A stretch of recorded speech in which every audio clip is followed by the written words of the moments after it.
Hey y'all, it's Care. So, everything I read in November. Let's go. I read 10 things in November, 9 books, and 1 novella. It was like a little companion novella to one of the other books that I read this month. You'll see once I get to it. But out of all of those things, I had 3 5-stars, 4 4-stars, 2 3-stars, and 1 2-star book. I didn't have any 1-stars this month. I'm just a little bit frustrated with myself that I did not finish Anxious People by Frederick Bachman yet. I told myself I was gonna finish this by today. When I'm filming this, it's Sunday, and I have about 80-ish pages left. It is such a good book. I wanted to talk about it in my November wrap-up, but if you heard me say that I was gonna be reading this book, or if you follow me on Goodreads and wanna know what I'm thinking, this is definitely still a 5-star prediction with less than 100 pages to go. I have chills at literally every single chapter end of this book. It is speaking to me so directly, and I just hit this major plot twist that I was not expecting at all. So that's definitely something I'm gonna get to talk about in my December wrap-up, and probably also somewhere on my end of the year favorites list. I'm gonna scoot over because I had a lot of library reads again this month, and I don't have them anymore, so I will put some images up here. The first book I wanna talk about is When No One Is Watching by Alyssa Cole. I gave this book 4 out of 5 stars, and now I want to go back and read Alyssa Cole's backlist. Even though this is a thriller book, she typically writes romance, and that was really apparent in this book because the romance in this story was a little bit heavier than I'm used to in a thriller, but I was still here for it. Like, it was really well written. This book is about the gentrification of a Black neighborhood and how our main character is trying to cope and try to maintain control of the things going on in both her personal life but also within her community. The ending was so out of control and crazy, but also I feel like it was grounded in the reality of the story. I don't know, think like a Ruth Ware plot twist at the very end of like, I don't know about this. This is completely derailed, but go for it, girl. Like, that's how I felt about this ending, and yet it worked for me. I've seen a lot of mixed reviews for this book. I don't know if people have too high of expectations for it or if it's just not what people were expecting going in. I think it really helped me that I really had no idea what this book was about going into it. So if you're on the fence about it, try picking it up. I did enjoy reading it this month. Next, oh my gosh, we have The Simple Wild by K.A. Tucker, a new all-time favorite for me. This was an immediate 5 out of 5 stars. I knew that about 30 pages into the book. It's everything that I love wrapped into one perfect package here. It's about our main character, Calla, whose parents were divorced when she was very young, like a baby. Her dad runs his own charter plane company out in Alaska, and then when the parents divorced, the mom went back to Canada. So Calla has grown up without her father, and the book begins with her getting news that her father's health is very poor. She feels the need to go and visit him in Alaska just in case this is her last chance to be able to get to know him as a person. I know that description just made it seem like a complete downer, but it's really not. Even though that's the heart of the story, this is an enemies to lovers romance that like just completely fired me up. So Calla is this city girl. She's a blogger. She's just recently lost her job. She's going out to Alaska, and once she gets there, she immediately butts heads with one of her dad's pilots. His name is Jonah, and he's what I would imagine would be like a typical Alaskan bush pilot person. He is rough around the edges.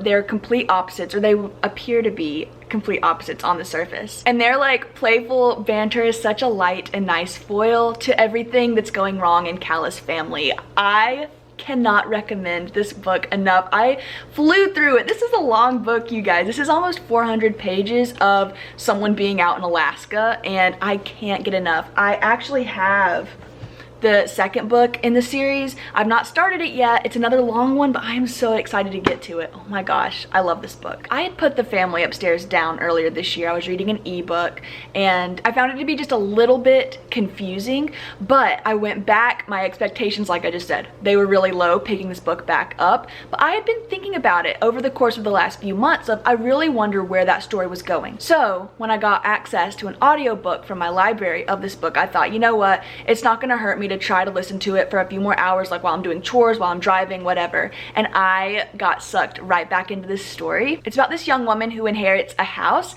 and we find out that her parents had died in this house when she was just a baby. We think this woman had siblings, but she was adopted after the tragedy, so she's never known anything about her real family or the tragedy, and so it's a surprise to her when she inherits this mansion. I don't want to give too much away, but the story goes darker than I was anticipating, actually. We do jump jump around with both the timeline and with who is telling the story, and also the author and the narrators are purposefully withholding information from the reader. So I was getting a little frustrated at times just because I kept thinking if I was sitting down taking notes, like I think I could have figured out earlier how everything was connected, but since I was listening to it on audiobook and my expectations were low, I just found it to be such a nice little ride. This is the book that has completely redeemed Lisa Jewell for me, and I can officially say I'm excited to get to more from her this year. Another book I decided to go back and give another chance to is One of Us is Lying by Karen M. McManus.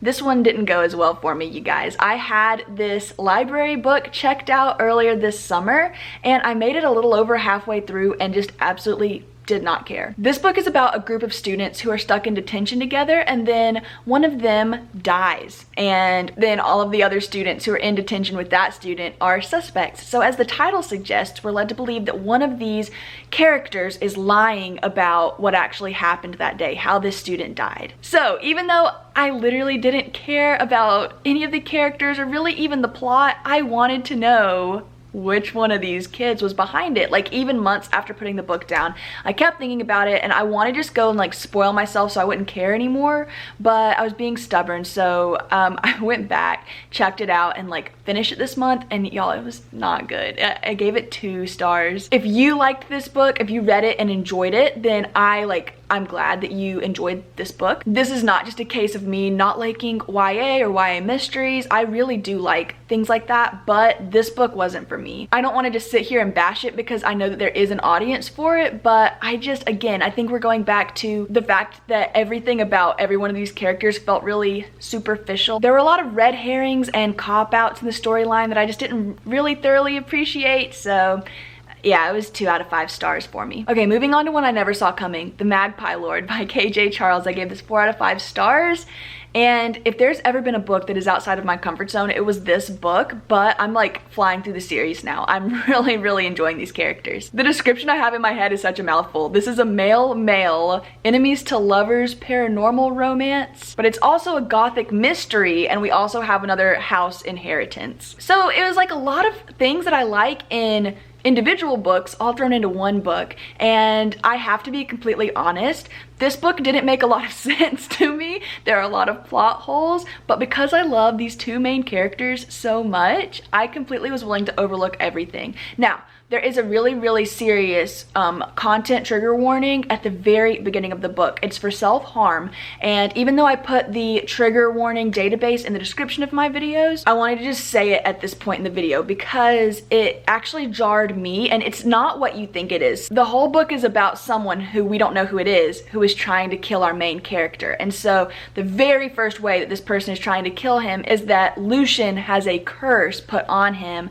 that is trying to make him hurt himself. So it's not like a theme of the book, it's just something really brief, but it's right up front at the very beginning of the book. So I wanted to warn everyone there. But like I just said, someone is out here trying to kill Lucian, so he has to hire this shaman to keep him safe. But once the shaman gets there, he realizes that there's been some like beef with their family lines. I don't think this is a spoiler at all, but like their being enemies does not last very long. So if you're looking for something with a lot of tension and build up with them being enemies, that's not really what this book is, but that is how they're introduced to one another. And yeah, the story just kind of takes off from there. The next book I want to talk about is Interlude with Tattoos, which is the 1.5 book in the series. It's a little novella that was tacked on to the end of the version of Magpie Lord that I read, and I gave it 5 stars. It was everything I wanted it to be in a companion novella. Even though it's not like an all-time favorite story for me or anything, it felt weird not giving it 5 stars just because I couldn't have asked for anything more from this author. It was almost like this author wrote her own fan fiction about these characters. So it was really cool to just have that little tidbit in between the 2 books. I'm now reading the 2nd book in the series, so hopefully I'll be able to update you with that in my December wrap up. Next, I read Evie Drake Starts Over, and I liked it, but I feel like I've already forgotten a lot of it. I gave it 3 out of 5 stars. It's about this woman who married her high school sweetheart. He's now a doctor in the small town where they grew up. He is completely worshipped in this town, but what everyone doesn't know is that he actually is really verbally abusive to her. He gaslights her, and I don't want to say there's any physical abuse going on, but there's definitely some questionable actions between like how they argue. It is not a good situation for Evie. So she's planning on leaving him, and as she's like packed her bags, packed the car up, getting out of town, she gets a call that he's been in this horrible accident and actually that he has died. She is now the only living person who knows that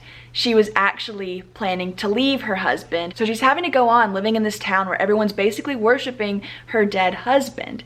And she's just so tired of it. She doesn't know how to move on. She doesn't know if she should tell the truth. She's really struggling with her own identity at this point as well, because since they were high school sweethearts, they have been together for basically all of her adult life. On the flip side of the story, we have a baseball player who has what they're calling the yips. He has forgotten how to play baseball. He can't throw anymore, even though he's a professional. So to take some time off from that, he goes to this New England town and becomes Evie's tenant. And of course, they form a friendship. I thought it was cute. I thought it was soft. And I was like rooting for each of these characters individually. I just don't know if I was rooting for them as a thing. I also read 2 Christina Lauren books this month. One went great, one went okay.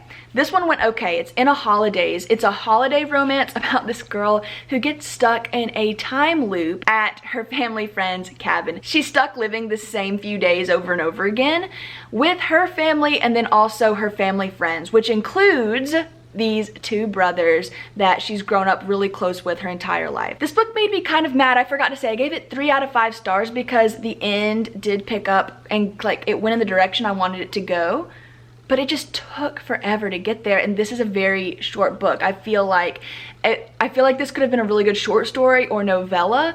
It was surprisingly not repetitive. You would think with someone being in a time loop that we're gonna like, if someone's giving it a negative review, it's because it got boring or repetitive. That's really not the case here. Of course, we're invested in our main character, Mei Lin. She's the one who makes this wish of, I wish that I could be happy. Show me what will make me happy. And she gets what she wishes for. She's stuck in the time loop.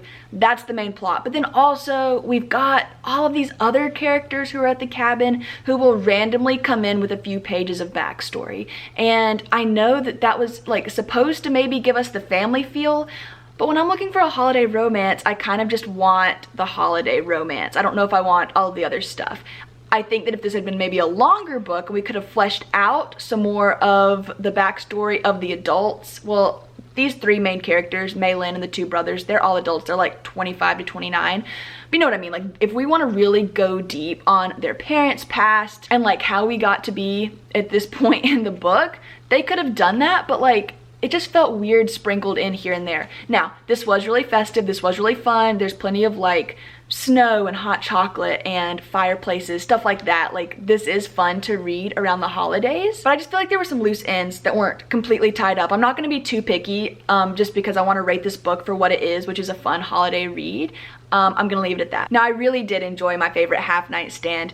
This reminded me so much of the show New Girl, and I feel like this whole book could have been its own episode of New Girl. So if you're a fan of that show, I think you will really like the feel of this book. It's about this woman named Millie who works at a college, and she is really best friends with some of her male co-workers. So they formed this friend group, but of course, she's a little bit closer to one of the friends in the group than she is with the other ones. Even though he feels the same way about her, they have to kind of wrestle with their feelings. They don't want to ruin their friendship. They really don't want to mess up the dynamic they have going on in their friend group. And then on top of that, they start this weird friendly competition with each other with, they all have to download this dating app. They're all trying to get different matches or dates from this app to go to this one event they're all going to together. And it just adds this extra little spice in the book. It raised the stakes a little bit more, and it also gave me those good moments of like jealousy from me as a reader, just like really feeling for these characters as they're watching each other go on these dates or message these people. This is maybe my second favorite book from Christina Lauren, so if you're hesitant about it, if you've read some from them, they've been a hit or miss, definitely check out Josh and Hazel's Guide to Not Dating or My Favorite Half Night Stand. If those two don't work for you and you want a romantic comedy, then it might not be the duo for you. Lastly, The House in the Cerulean Sea by TJ Klune.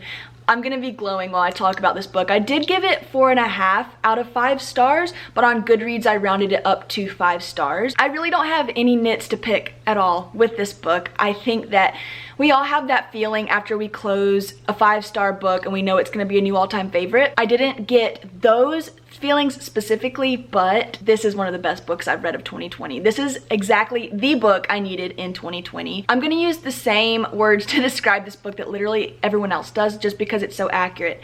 This is whimsical. This book feels like a warm hug. This is completely outside of my genre. I know I just talked about 2 other like kind of fantasy books earlier in the video, but I really am not a fantasy reader, and this book was so magical. It's about this caseworker who has to go visit this home or orphanage for dangerous magical children, and once he gets there, these characters are so funny. It reminded me very much of An Island of Misfit Toys. There's so much found family and friendship going into the story. It truly touched my heart, and I really want you to know that even if you're not a fantasy reader, if you're intimidated by this book, but you just want to read something that makes you feel really happy and seen, try this one out. I do highly recommend the audiobook. The narrator does a fantastic job distinguishing between these different magical children, and his own voice was just so whimsical and so fun. So check that out. I loved it. 5-ish, 4.5, whatever stars. It is a rainy day here in Georgia, so I'm hoping to relax, maybe vlog a little bit.